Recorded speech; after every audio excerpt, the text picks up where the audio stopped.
We have to apologize this morning. We're under difficulties.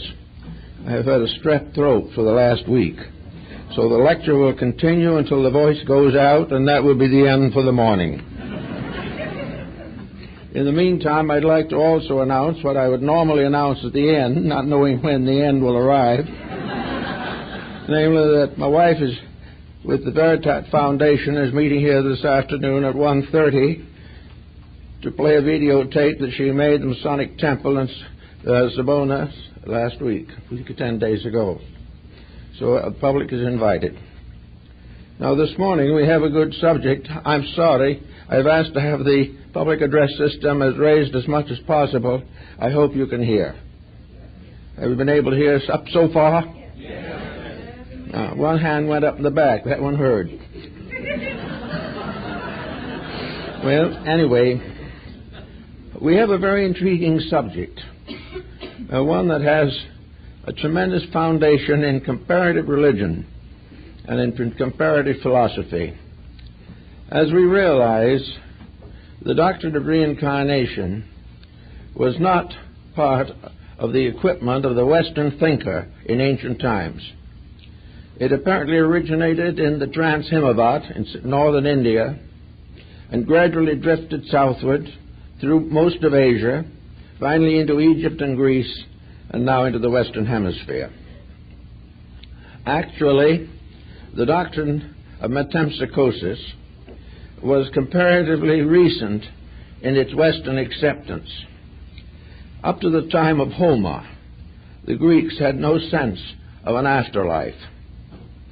They had no idea of what was going to happen to the human soul after death. To cover this general ignorance, they had the belief or concept that after death, the ghost of the dead wandered forever in the ghostly corridors of the underworld, neither punishment nor reward, leading to the statement that is very famous in Greek literature, namely, the poorest slave alive was more fortunate than great Achilles dead. There was no reward for valor, no punishment for crime. Now at that time, probably about 1,000 or more BC, there was very little opportunity for cultural growth, because we find from studying comparative religion that the development of man's concept of immortality is essential to the progress of civilization. Where it does not exist, there is a frustration which extends into the life of the individual, even though it may be concerned primarily with the after-death experience. If there is nothing after death, there is really no reason for life.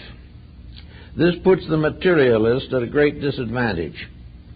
Materialism is never a solution to anything.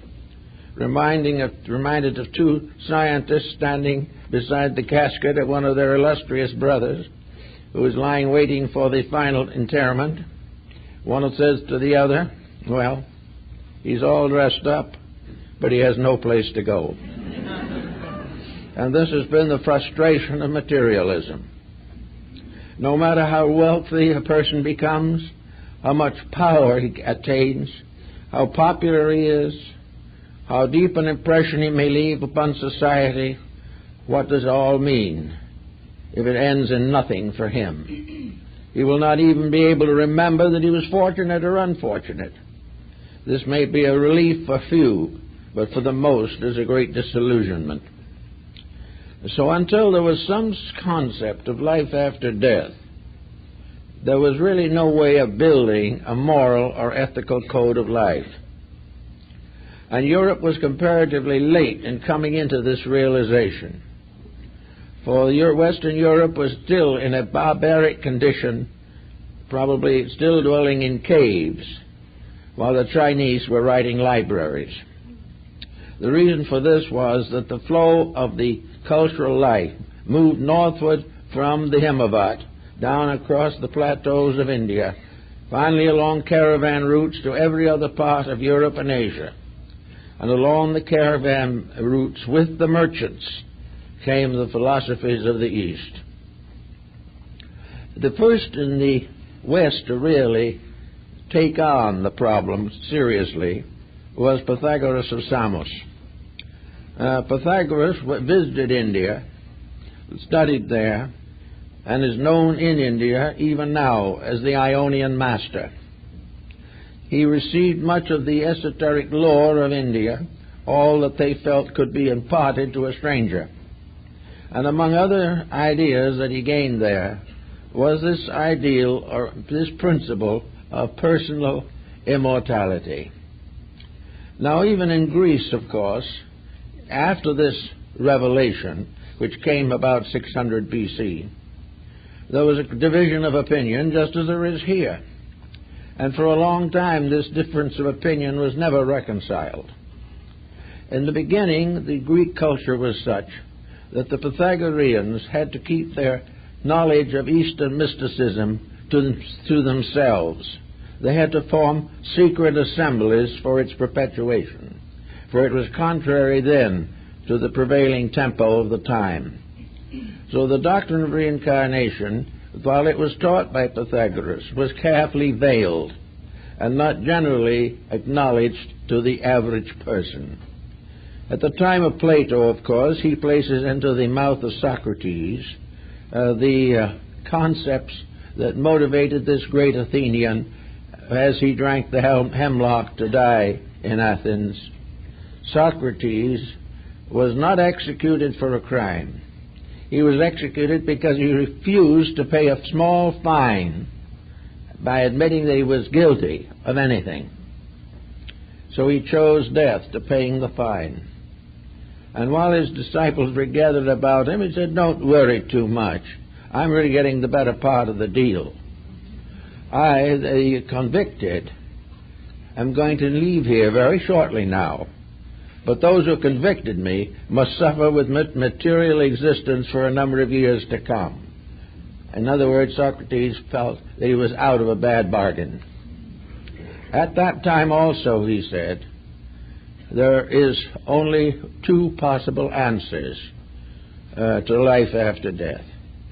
Is that either I go to sleep forever, and there is no more Socrates, not even a dream, not a nightmare, not a shadow. I am no more. Or else, I do not go to sleep forever. And when I get to the other side of life, I find myself in another universe. A universe I have sought for years to study here. But actually, one can never know till they get where it is. In the other side, if there is something after death, I may find answers to the great questions I've sought all my life, not only concerning myself, but the common good. Now, this was the way the Greeks took the situation at that time. Now, in Asia, where reincarnation was generally accepted at a much earlier date, we find a careful consideration of the elements involving this doctrine. And as it descended through the Iranian-Aryan migrations, it mingled its own beliefs with a whole group of folklores and folk religions all over the world. And it became a fixture added to something else. A good example of that, of course, is Christianity. Up to a comparatively recent date, Christianity gave no consideration to the possibility of reincarnation. It was contrary to all the beliefs. And then gradually a certain group of people began to make a wedge and inserted this doctrine without taking away any of the essentials of their previous beliefs. So we find gradually evidence also in the Scriptures that this belief in reincarnation had reached the Near East and North Africa, certainly as early as the time of Alexandria, but was not generally discussed, and every effort was made to prevent its dissemination by the rise of the early church. So we had the doctrine held in secret, a doctrine believed by a few, sworn to discretion, for fear of bringing upon themselves a tremendous persecution. Now, why would anyone want to persecute a person for believing in immortality? Well, there are possibilities in many ways, especially the doctrine of reincarnation, because it interfered with the rather simple but inadequate doctrine of heaven and hell. It was no longer a case where the good went to heaven and the bad went to hell. For in this case it was decided that among human beings there were very few worthy of either termination. They actually were somewhere in a middle distance, too bad to go to heaven, too good to go to hell. Something had to happen to them. And the answer gradually emerged from the Greeks and later from other European sources, and also from the mystery societies that originated in Asia, that actually the only place where an individual could fulfill his destiny is here where he started it. What is the solution to a life that is cut down in the midst of its action? The criminal is killed or kills himself to escape the consequences of his own misdeeds. The virtuous individual dies among his relatives and the hopes for a better life to come. But all of these circumstances are depending upon something else. Where from here? What happens after it's all over here? Well, if there is an evolutionary plan, if there is an educational system in the divine consciousness, if we are here for a purpose, if we were fashioned for a reason, if it was intended that we accomplish something, the plan didn't work very well. The individual suddenly finds that he came without knowing why, and he goes not knowing where. In the meantime, he has made some mistakes, gained a little intelligence, had made a few conscious corrections of his own nature, and developed a few new moral improprieties, and all this, he suddenly lies down and departs. What happens to all that is inside of him? What happens to Socrates when the body goes? Is he likely to choose to drift off somewhere among the ghosts or even among the spirits? Why is anyone going to go who is unfinished? And is there anyone finished? This was one of the problems that affected a great many philosophic thinkers. There seems to be no answer to the reason why the individual, in his 80 years and 10, maybe advanced as much as 50 years now, but he comes imperfect and he departs imperfect. If there is any perfection, it's not here yet for the average human being. And if one with extraordinary virtues comes along, we punish them severely. So the problem answers, if the business is unfinished and it started here, why else should it end? The answer would seem to be here. Wherever problems are caused, they should be solved. Whatever we are here to learn, if we do learn it, it should be of some use. If we become very thoughtful and careful in this life, are we going to sleep with those who never gave life a thought? If we kept careful control of our negative attitudes, what good does it do? The virtuous and the vice-ridden go down to sleep together. And the approved reward is inadequate. You certainly cannot expect an individual to be rewarded merely because he joins a church. There has to be some consequent of incident within himself. He has to earn a better life. And to learn a better life, it would seem, he would have to learn it where he lives. Because we have no proof that he can learn a better life in some place that is not here. Furthermore, if he departs from here, what use is the experience he's had here? If he goes to an entirely different condition, then what does he gain? Why is it all necessary? And little by little, people began to think this through. And out of it came a rather careful consideration of the concept of re-embodiment, of an embodiment of consequences, that karma, operating as the law of compensation, is keeping charge of the individual. We are all in school. And if in school we flunk a course, we have to come back and do it again. And we will generally keep on flunking it until we pass. And this seems to be the way life is built here. We cannot condemn an individual but for a single failure. We cannot convict the ignorant for not knowing what the wise know. We cannot convict individuals born in various circumstances beyond our understanding for mistakes that we might not make, but they naturally will make. So out of it all, it seems that the only answer is to come back and finish the business where it started. This being considered reasonable, where do we go to get more information on the subject? Well, probably the best place to go for it is the place it came from, and that is the great stream of tradition that has descended from the mysteries of the past and worked its way across the world for nearly 1 million years. A tremendous concept of existence.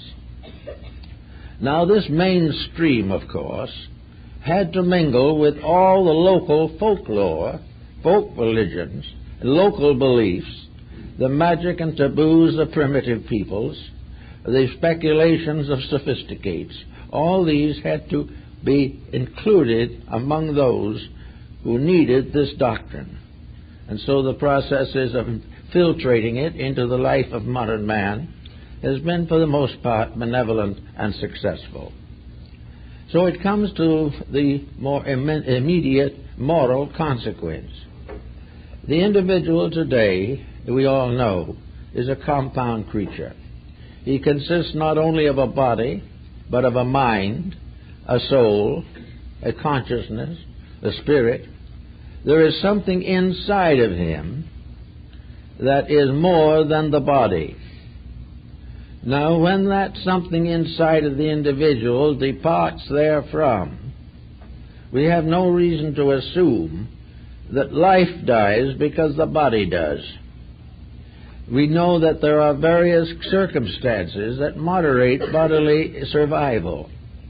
In this material world, the pressures of circumstance, especially from the outside, or reactions to circumstances from the inside, make it virtually impossible for the physical body to endure indefinitely. It is worn out by the frictions of physical relationships. It is worn out by the pressures of wars, disasters, plagues, poverty, crime. The whole material world gradually wears out, but for the individual. But there is no reason to assume that the life in the individual dies with the body. If the life dies with the body, we have a total zero for everything. There is nothing more, nothing less. Whatever we did learn is meaningless. Whatever we should have learned is meaningless. And there is no chance to improve the situation. But with the doctrine of reincarnation or rebirth, we discover or decide that the human being divides essentially in two parts. That part which is mortal and that part which is immortal. The immortal part is vested in a mortal fabric, but this vesting can be separated. It is quite possible for the immortal part to survive the disintegration of mortality. Of course, there is a little comfort in some of the things that we find in records of history. We know there are cases in which apparently a person has totally died, and after several days or several weeks has come back to life. And nearly always the story is the same. What happened to them was completely different from anything in their material existence. But that part of the story is very much the like everywhere. Of course, you can bring against this the argument that as long as there was capacity to come back, death was not total. This problem has, of course, interested and influenced a great many thinkers in this particular field of research. But for all intent and practical purposes, we choose to believe that the divine part in us, which was derived from God, is not mortal and therefore cannot die. If there is an immortal part, it must either survive or it must return to the God from which it came.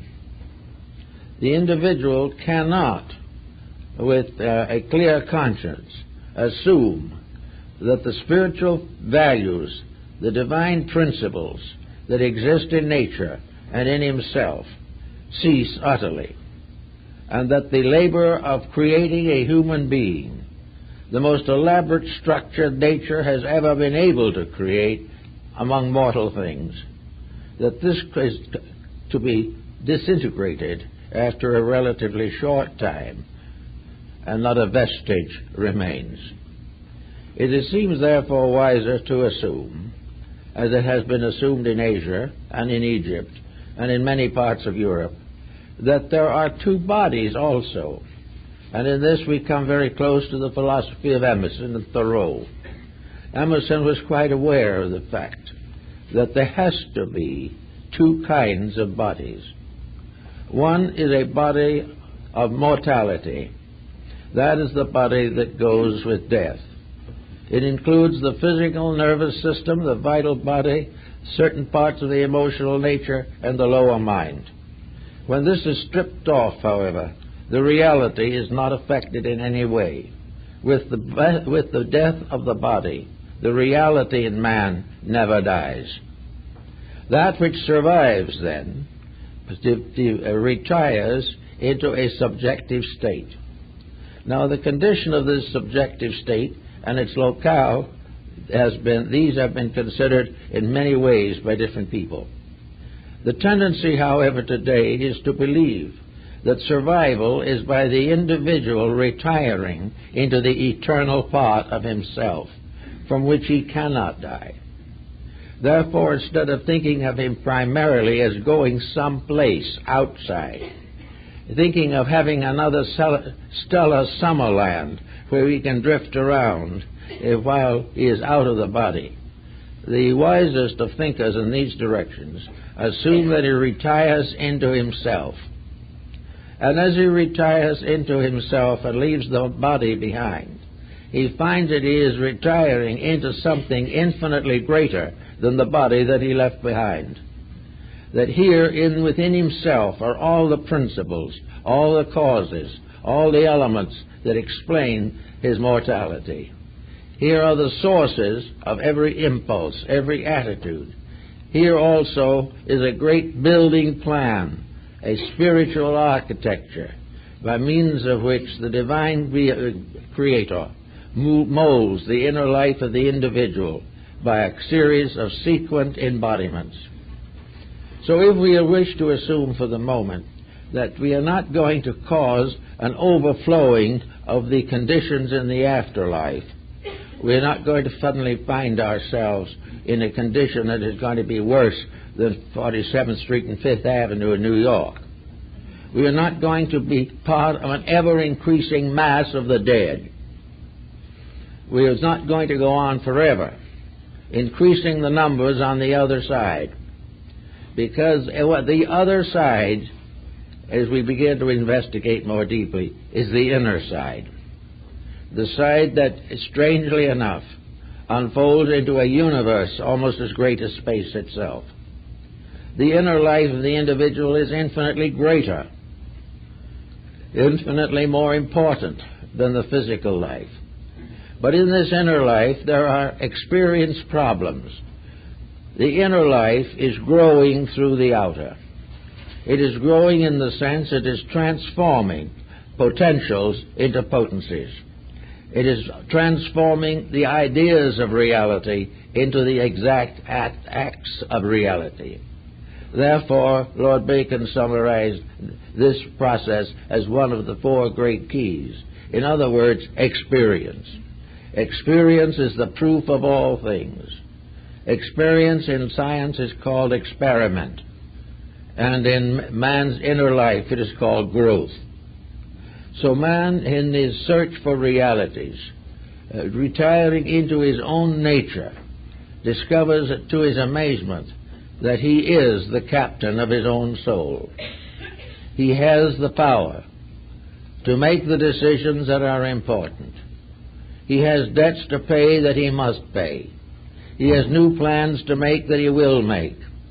He is searching for greater understanding of the realities of things, an understanding that for a time at least he must gain through contact with material existence. So to the ancient people, re-embodiment was a continuation of a process of schooling.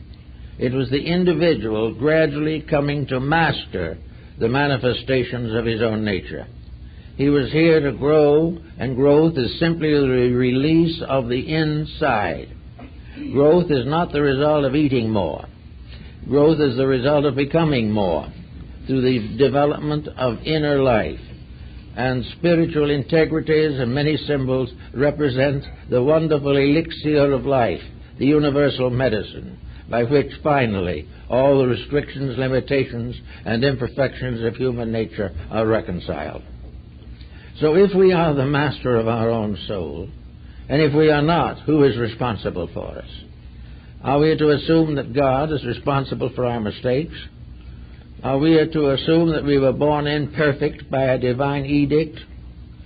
Do we wish to assume that there is no guidance to prevent us from going wrong whenever weakness of temperament steps in? The answer is no. It is much more complicated than that, and yet infinitely simple. The whole problem is to become gradually, happily adjusted to the inner life. The individual must gradually know that the sole purpose is the soul, and that in this realization he gradually enters into communion with the greatest part of his self. So having this thought in the base of his mind, he begins to recognize that it may be covered by various veils for a long time, but whatever it is and wherever it is, it will be always the gradual release of the inner through the outer. If this release is too fast, it will destroy the outer. A great many people trying to do metaphysical exercises for development develop rates of vibration that destroy their lives, giving them sickness and mental and emotional imbalance. You have to grow naturally. Growth is something that physically is a biological process, and metaphysically is a psychological process. But it is something that has to develop quietly, and it is something that has to be supported by a greater and greater insight and understanding of the circumstances involved in the life pattern of every living thing. If the inner life grows naturally, it means that the person is developing the integrities that will make possible the release of the inner life. Now, these integrities are covered by such disciplines as the 10 Commandments, or the 8 Commandments of Buddhism for temporal persons, or for the words of Christ, or for the teachings of Muhammad. All of these teachings of a moral and ethical nature are intended to enrich the individual's realization of universal truths. If he keeps the 10 Commandments, the lower part of his life becomes purified, redeemed, and regenerated. The more perfectly he lives here, the more he keeps the rules, the more the soul inside is able to move outward. Therefore, the moral integrities have as their basis the conduct of the individual, and as their consequences, the release of the inner life. Now, if the release of the inner life starts fairly well, we know that in the midst of it we're going to be cut down. War comes, pestilences hit us, earthquakes destroy things, famines, all these things, and wherever else fails, disease and sickness move in. There seems to be no way to perpetuate the body beyond a certain point. The actual fact seems to be, at least, that when the inner life realizes that the inner life's needs are no longer possible to the body, then the inner life begins to retire from the body. When this is in a normal and natural way, it is not a great disaster. But to those who have not produced or not understood or have not an inner life to strengthen them. All things that are unpleasant are disasters. So after having come to this point, we will say for the moment that a soul, a being, has gone into the other life and is more or less faced by the intricate machinery of its own morality.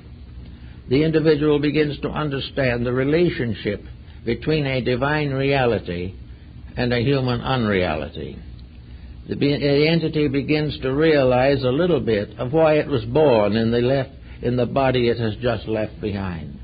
It was born because of unfinished business. It was born because it has not outgrown the restrictions which are imposed upon mortal creatures. Therefore, in a period when gradually the lower vehicles of embodiment are dispensed, gradually, little by little, the vital body is returned to the vital fountains of life. The emotional body returns to the emotional realms from which the substance of which all such bodies are fashioned. And the mental body disintegrates or vanishes back into the universal mind. That which is left, however, is soul awareness. Then, perhaps for the first time in a cycle of embodiment, the inner life and the outer life have a strange kind of meaning. Before the ego, personal self, fades away, it becomes suddenly aware of the reason for itself. It suddenly becomes aware of the destiny for which it was intended. And in that vision, which arises from internal recollection rather than from external preachments, the individual suddenly realizes his place in the plan. He knows why he went through what he did go through. He knows why there is more yet to be done. Now, in the very primitive eras of our evolution, and among the less evolved people even now, this after-death circumstance is considerably shortened. It is very little to be used for rational purposes. The individual is a child, like a school child who died before it got out of kindergarten. Therefore, a great deal of the material with which the more evolved person has to deal with does not confront this other individual. But he is not considered, nor is he impoverished for lack of it. He is part of the same cycle, but the winds are tempered to the shorn lamb. That which the individual does not know and cannot know, he is not held responsible for. But he is also on the same ladder, gradually climbing, gradually rising day by day. And we see how vital this is today in our world affairs. We are living in a world now that is filled with pain. It is filled with all kinds of perversities, exiles, victims, prisoners, martyrs. These are all common things. And yet in the great plan of things, there cannot be any real evil. All these things are part of a karmic reaction upon body. But the life locked within that body is immortal, eternal, and inevitably destined to be perfect. And that is just as true of the most humble, helpless, hungered, dying human being as it is of the greatest sage. And it is sometimes more true of those who in simple ways have done the best they could than the more advanced ones who have constantly compromised their convictions for the benefits of profit. But back now into the pattern. Here the individual faces his life. He sees, as is sometimes reported of the dying person in the ocean, that in a moment his whole life passes before his eyes while he is drowning. The Pythagoreans had the same concept in their meditational disciplines. It was their labor every day to try to understand the meaning of what happened, why they were to blame for problems, how they could solve those problems, what they should have done instead of what they did do. And this type of discipline is much more valuable to the unfolding soul than some platitudes on a religious level. But in any event, the entity, now in its pure condition, living only as it is, its achievements, and everything that are part of it. It looks down, perhaps, in some mysterious way, not in physical dimension, but in a certain psychological sense, and it sees where it came from. And it looks over itself as it might look over a stranger. And it looks over the self and it says, well, I didn't do too well. I could have done better. Maybe I could have done worse. But looking back in a perspective, as the Pythagorean points out, the individual could see and can see what the consequences would have been had he made different decisions. If he had made decisions that did not violate law, he would have no karma to problem him. If he had made those growth emotions that nature intended, he would then move into the next higher step painlessly and without inconvenience. But every good thing has to struggle for life in this world, and corruption seems to be the favorite. But so this under higher thinking, the individual begins to contemplate his future existence. So, according to the old teachings, the little souls do not contemplate. They take what comes next, because it is the only thing they can do. But there is nothing that happens to them next that is dangerous to their ultimate growth. It is that they have not yet awakened to the degree where they may make certain decisions for themselves. But as life evolves, as people grow, as the intensities of effort get greater, we find many divisions and levels of human beings. We find many who try very hard to do what is right. Some make mistakes. We also find many people who start out in life with noble purposes, but some old karma catches up with them and gives them a world of trouble. All around we see this process of growing, which is, of course, a divine institution, for we are all in the school of the Holy Spirit. And having come to certain decisions, and having achieved certain levels, and having advanced certain special forms of knowledge, as in law, or in medicine, or architecture, music, all these things, the entity, the subjective part of the individual that did not die with the body, begins to realize that there are things that it needs to do. And it needs to do them to take care of old business, and it needs to do them to advance new business that is appropriate and necessary. Gradually the entity itself becomes aware of its own place in the law of rebirth and karma. And having attained to this degree, there is an increasing privilege of the entity, or the soul itself, to employ its own energies to help this being to select a proper destiny. So if the individual has a bad karmic lesson, he might be an individual who avoided the karma from this, or perhaps died and affected this release and thought it was over. But it wasn't. It's never over till the debt is paid. But he looks and he says, well, that looks like it's a little unfinished business that is going to hold me back. That will always be there till I solve it. I had a grudge against Jones. I'll always have that grudge until I stop grudging. He also says, I always work too hard for profit and not enough for principle. It's about time to take these changes. Another says, I was selfish. I sacrificed the love of my family to some gain for myself. I owe my family a debt. And little by little, the entity can choose, and often does choose, at least part of the burden it is going to carry the next time it comes. Now, when it gets back in the body and faces what it chose, it may not be very happy about it. It is already no longer clear. It no longer sees everything. It is all covered and murky now, and there's nothing but an unpleasant situation. Now, again, that situation may be too much. The individual may not be able to face it, so he evades it again. But even if he evades it 99 times, he will ultimately have to pay it. On the other hand, he will begin to learn that the things he does well have a great importance. We must realize in karma that it is not all punishment. It is consequence. It is reward. It is that which is the natural result of things done. A great deal of karma is very beautiful.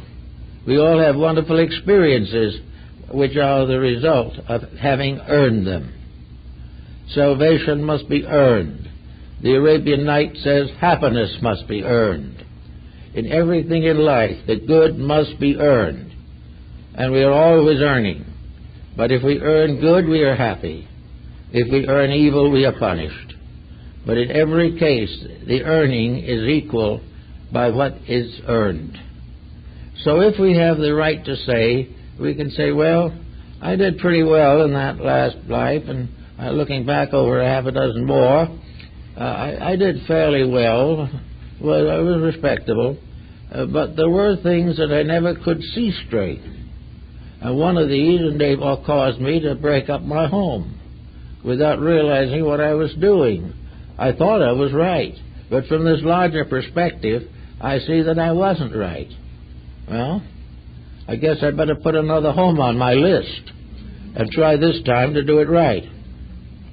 So those who have reached a certain degree of growth have the privilege of a certain amount of selection in the things which they're going to do next. They have reached the point in their own development, however, by that time, that will not permit them to keep on to choosing only what they like. They will choose what is next. And why, as a result of choosing what is next, they come back here in a very mixed condition. And the society as we know it and see it here today is a consequence from such a situation. We are here, we do not know why. Situations arise, we do not know why. We either do something with them or we fumble them badly, do not know why. And so it goes on until the next embodiment.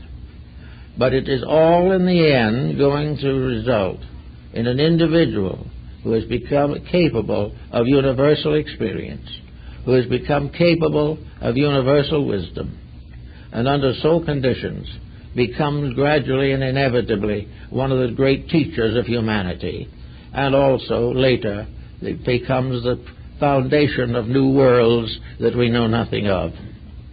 But all of it is growth, and it is all circumscribed by divine love. There is no hate in it anywhere. There is no injustice. The courts of men may fall and fail, but the courts of heaven never fail. And what we sometimes feel to be a tough deal, and it will be a tough deal from the limited experience factor of objectivity. But if we are able to go inside, we will find that it is a proper deal. Now, it is not necessary to always wait for the next embodiment to solve some of these problems that are still obscure. The only way to solve an outside problem is to go inside. Brute force and argument does nothing. We have to go inside and in quietude call upon the best resources that we have to solve even the commonplace incidents of life. Between incarnations, it's the same thing. We are forever laboring to fulfill the destiny, be ye perfect, even as your Father in heaven is perfect. We have to do this because it is perfection only that is safe, not only for the individual but for society. All things must do it right or troubles will never end. Ulterior motives are the most dangerous things in the world, and there's nothing that can bring an individual back with a lot of unpaid bills than a series of ulterior motives while he is alive. Well, nearly all moral religions have to do with a code, the Ten Commandments and things like that. They try to teach people to be good enough to get along in a civilized relationship. They warn against all type of ordinary, ordinal sin. they help us to build a foundation for the improvement of life. And the doctrine of reincarnation does not interfere with any of these commandments, because it requires them for the fulfillment of itself. It is only when the individual makes some type of dedication that he begins to grow. If he does not live a little better each life, there is a stagnation in nature. Actually, however, he can't be stagnate very long, because in those intervals between embodiments, the message comes through loud and clear. He has to face it. And out of facing it, he becomes a step further along the path of his own immortality. Now, some also have asked how long part of the great cycle of life. It was, according to Pythagoras and most of the followers of the Eastern schools, that under normal conditions the individual is out of embodiment from 600 to 1200 years to accomplish two purposes. In the first place, there's a great importance which we seldom realize in the matter of re-embodiment, to realize that we are coming back into another world. If we come back into the same environment we went out of, the situation is infinitely more difficult and sterile. But if there is a great time in which a whole major move of civilization must inevitably, ultimately be in the right direction, then the individual comes back on an uprising surge of progress, and it goes with it. But if he came back too soon for no good reason, he would not have this experience. There are many times also in which individuals, some special purpose or reason, may come back sooner. And there's also sometimes it has been estimated that certain of the sages of long ago would not be able to return to grow until the world catches up with things at 10,000 years from now. But they ultimately will have to grow some more. But they must wait until lessons they need come along. If they have met the lessons that they needed up to now, they come back when the next new lesson gives opportunity. They come back to fulfill the old and prepare for the new. Now, in the Buddhist Tattva doctrine in India, there is a very interesting idea which I think may be worth a simple thought at this time. Assuming that these bodhisattvas are essentially enlightened beings under the same laws that we are, there is no power that can break divine law, even God. Divine law is eternal. But in various times and various conditions, entities grow. And there's the story, of course, of the bodhisattva who is ready to depart. He had fulfilled all of the karma. He had paid every debt that he owed to society. There was no longer a bad sin holding him back, or a worldly attitude to prevent his growth.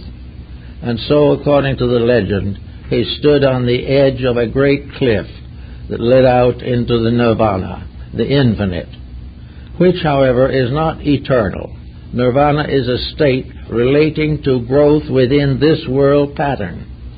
When this world period ends, there will be a new concept of reality.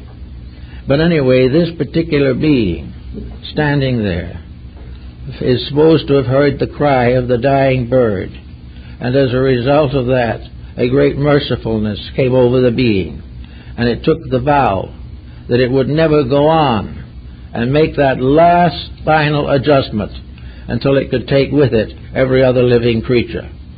This was the great renunciation, in which a voluntary return to conditioned existence, although it has been outgrown, is part of the real inner life of the world Savior, the great sages, and the great teachers. They may have learned all there is to learn, but they cannot go because of a commitment inside themselves until they can share knowledge with every living creature. Now, there's another interesting phase of this problem, that most people don't realize or pay much attention to. And that is that every living thing is also object to these laws. The tree, the bird, the flower. Everything is subject to the law of cause and effect on its own level. It must experience that which is next for itself. We cannot judge these experiences. We do not know what hoot owls need next. We do not know whether the small tree needs a particular thing. But the infinite life of things knows what everything needs. And so we find the law of reincarnation is held wherever there are sentient beings. And therefore it is perfectly possible for animals to return also, under the guidance and direction of their group spirit. For they have little lessons to learn. They have their way of unfolding the soul within them. For in the last analysis of things, the soul of the little bird is not less than the soul of man.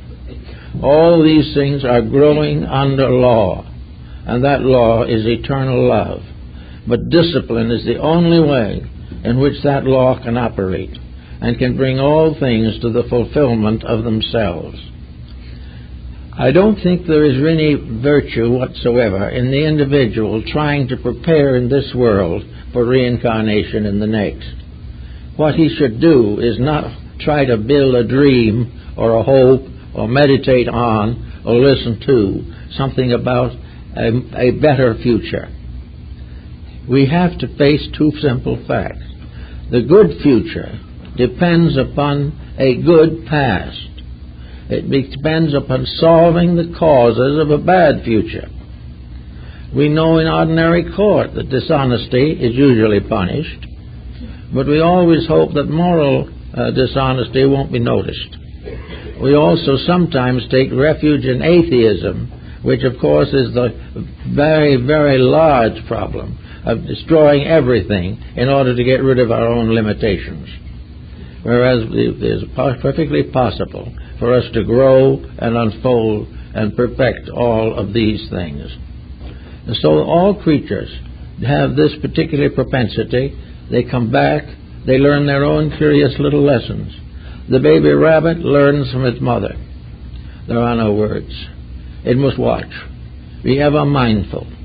It must crouch down when the mother crouches down. It must hop behind a bush when she does.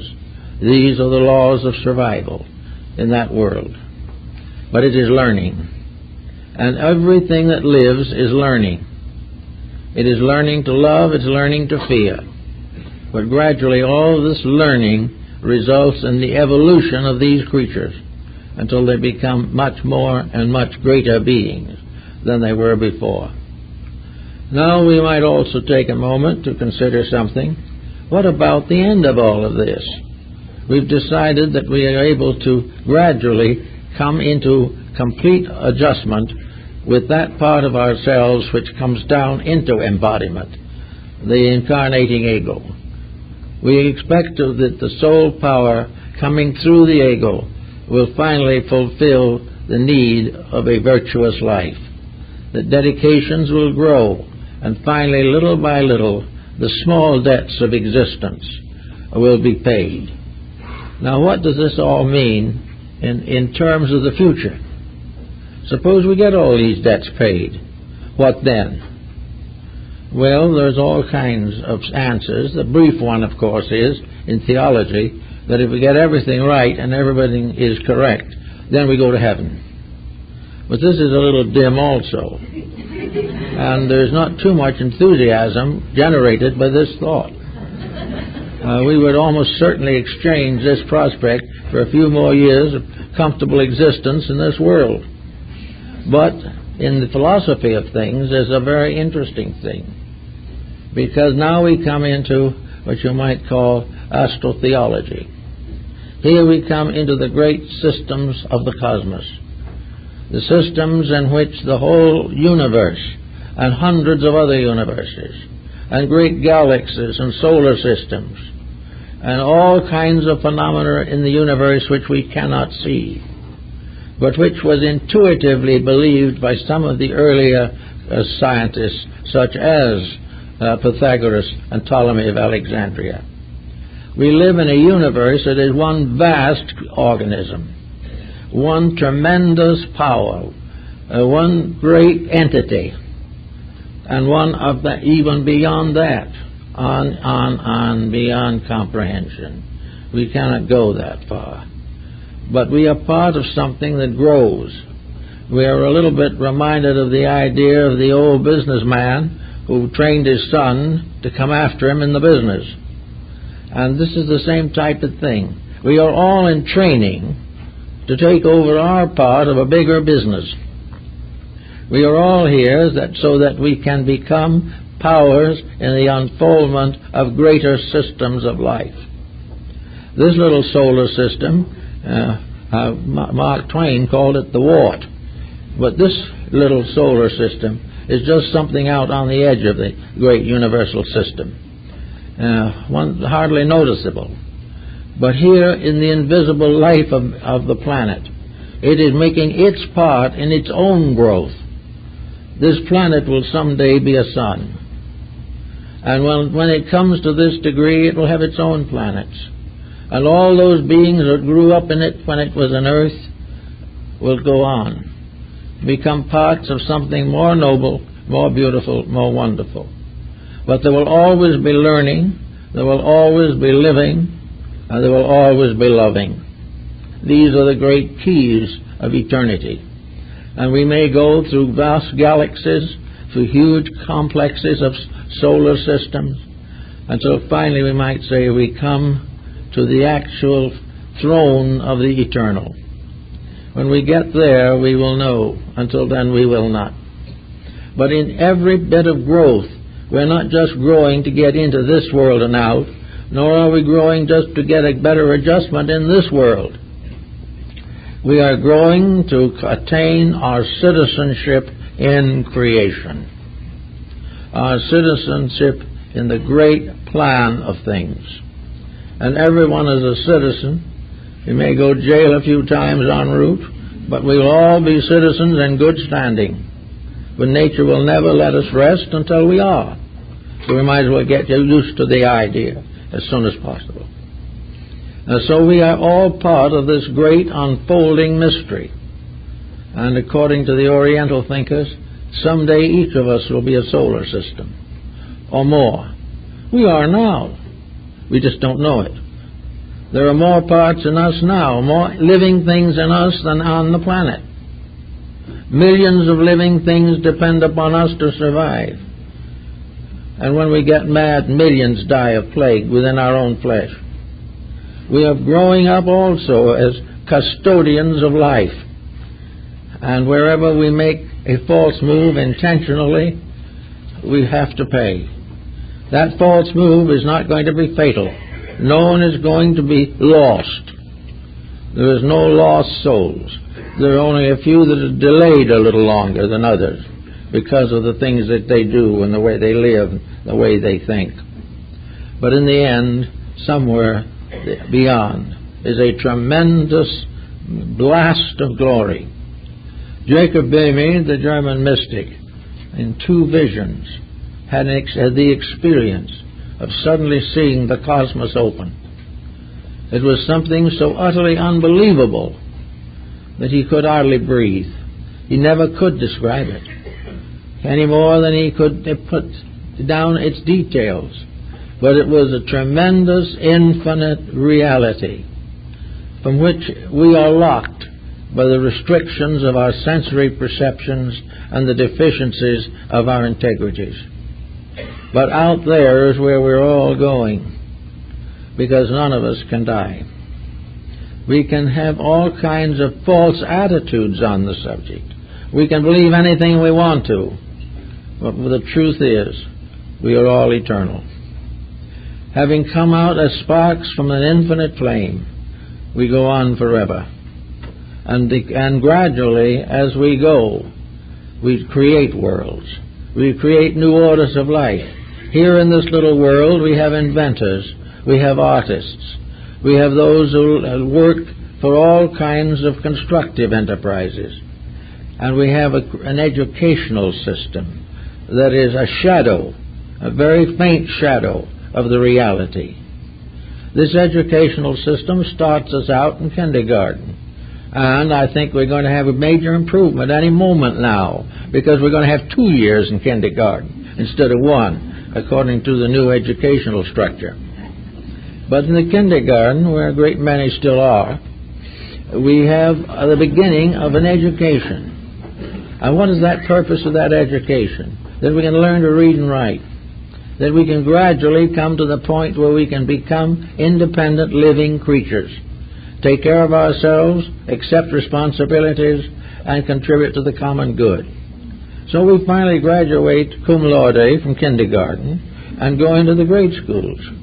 Here we go on grade by grade till we get to the junior high. And whenever we graduate from something, there's great rejoicing. Then we go on a little further and we land in the university. So we go there and we learn something else, usually about the thing we want to do, a thing we want to know more about. There's just one little weakness in this situation that I think someday, not too long from now, may be corrected. There should be a great university system that teaches us where we are really going, that opens to us the realization of a future infinitely greater than any physical institution can bestow. But anyway, we go on. We learn a profession or craft or a trade, and we become a Bachelor of Arts or something. Then if we're going on a little further, we take the master's degree, and finally, if we are able to survive it, we reach the doctorate. And then having reached the doctorate, we are then supposedly at the head of our educational system and are supposedly able to make a living. This is not always certain, however. Also, what we can study and how we can study it are all controlled by highly opinionated people. But the theory is the same basically, namely that we're all going through the grades of the school of the Holy Spirit. We are all part of an educational system that began so far back we can't even imagine it, and will go on into the future so far we can't imagine that either. But we are in a perpetual process of growing. And this is not going to be terrible. It's not going to also make us sophisticated or give us false pride or make us feel better than other people. All growth is for a purpose. You can go to law school and become a lawyer. You can go to medical school and become a doctor. But these are all material things. The great school of the universe is going to make us something else. It is not going to make us successful in this world, necessarily. But in that school, we learn the mysteries of heaven, of eternal life, and the fulfillment of all good that is possible. That gradually, by degrees, and in our own time and in our good way, we shall become truly citizens of the universe. Full citizenship with voting power. Here we vote for some kind of a physical candidate and afterwards wish we hadn't. There we become part of a citizenship that gives us a right to participate in eternal growth and eternal life, where we will all find we are in more than a democracy. We will be in a great world in which we will be all part of one gigantic family in which everyone works for all. And as soon as that process is achieved, the miracles will go beyond all imagination. For the great miracles are in space, and we're not going to cross them with spaceships. We're not going to get anywhere by trying to find out whether there's anything but broken rock on Mars. This is not the answer. We are in a tremendous living universe. We are in a world of infinite potential. We are in a world that goes on beyond the dreams of the most vivid imagination. And we're going to someday be people who will be proud of themselves. But by that kind, we won't care whether we're proud or not. You'll be busy doing the things that are next. Now, if therefore we are working with the idea of karma and reincarnation, let's get right down to the little ordinary worldly situations we face. Let's try to realize that sometime we're going to have to meet all the unfinished business of our lives. we're going to have to face up to the things that we avoid and evade. We are going to have to find that we cannot afford a quarrel. We cannot afford to cheat someone else. We cannot afford to hate. All these things are something we just simply can't afford. And there is no evasion of them under the normal way in which we live. A very interesting story comes out on that from one of the discourses of Buddha. It seems that once upon a time a great general, who was the head of the armies to defend a native ruler, went to Buddha and said, "I've taken an oath to defend my king and my country. And if there's war, I have an oath that I must win that war if I can. And yet you tell me that I must not kill. What is the answer?" The Buddha looked at him for a couple of minutes. He said, "You swore the allegiance to your king. When you did that, you did not realize that you were taking on karma. If it is necessary for you to keep your rule, and there's war, and you kill, then you must pay that debt in the future. It is part of the obligation you take when you accept the leadership of his armies. The fact that you win the war is not the answer. Any destructive act for any reason has to be paid. But if you do it because you are dedicated to a principle or to a person, then you must realize that you have that as a karma. In other words, you cannot serve this other person without paying for that service if it demands misdeed. That's a pretty strict rule, but it is part of the way we all have to look at these things one of these days. So we have to work in our way. Pythagoras started it with the disciplines. The discipline of retrospection. The individual sitting down and living his day when night comes, rather than waiting to live it after death. If we can put our books in order before we go, we don't have to struggle with them afterwards. But they must be put in order. And the only way in which we can add to our growth in good karma is that we have paid off that which is debt. Karma cannot be subsidized or changed, but it can be gradually prevented if we find out the things which it would teach us otherwise. If we are angry and continue to allow the body to be afflicted by various ailments, high blood pressure, etc., arising from anger, we must face it. If we decide to go in for narcotics and we kill ourselves that way, we have to face it. All these things that we do must be ultimately worked out. And the things that we do one by one, we must work out, every one. So if we can, by some good measure, limit the negative factors of our daily living, then we have an opportunity to give added emphasis, growth, and release to the good parts by which our growth is assured. We can grow directly by doing it right, rather than grow indirectly by doing it wrong and learning the lesson. In other words, we are able to do many things every day to help us to meet the challenge of transition.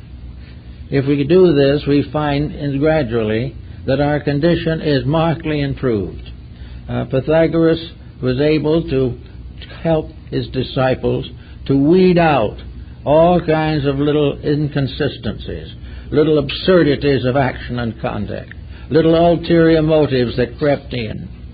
All kinds of weaknesses and failings can be weeded out by retrospection, by the possible use of the rational faculty to learn the lesson without waiting for the punishment to come. If we can do that, we are going to be very much better off than we would otherwise be.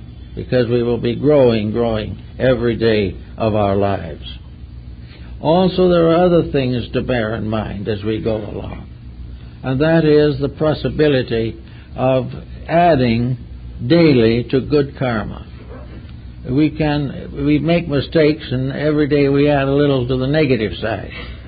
Therefore, it is good to make something unusually right and add in that way to the good side.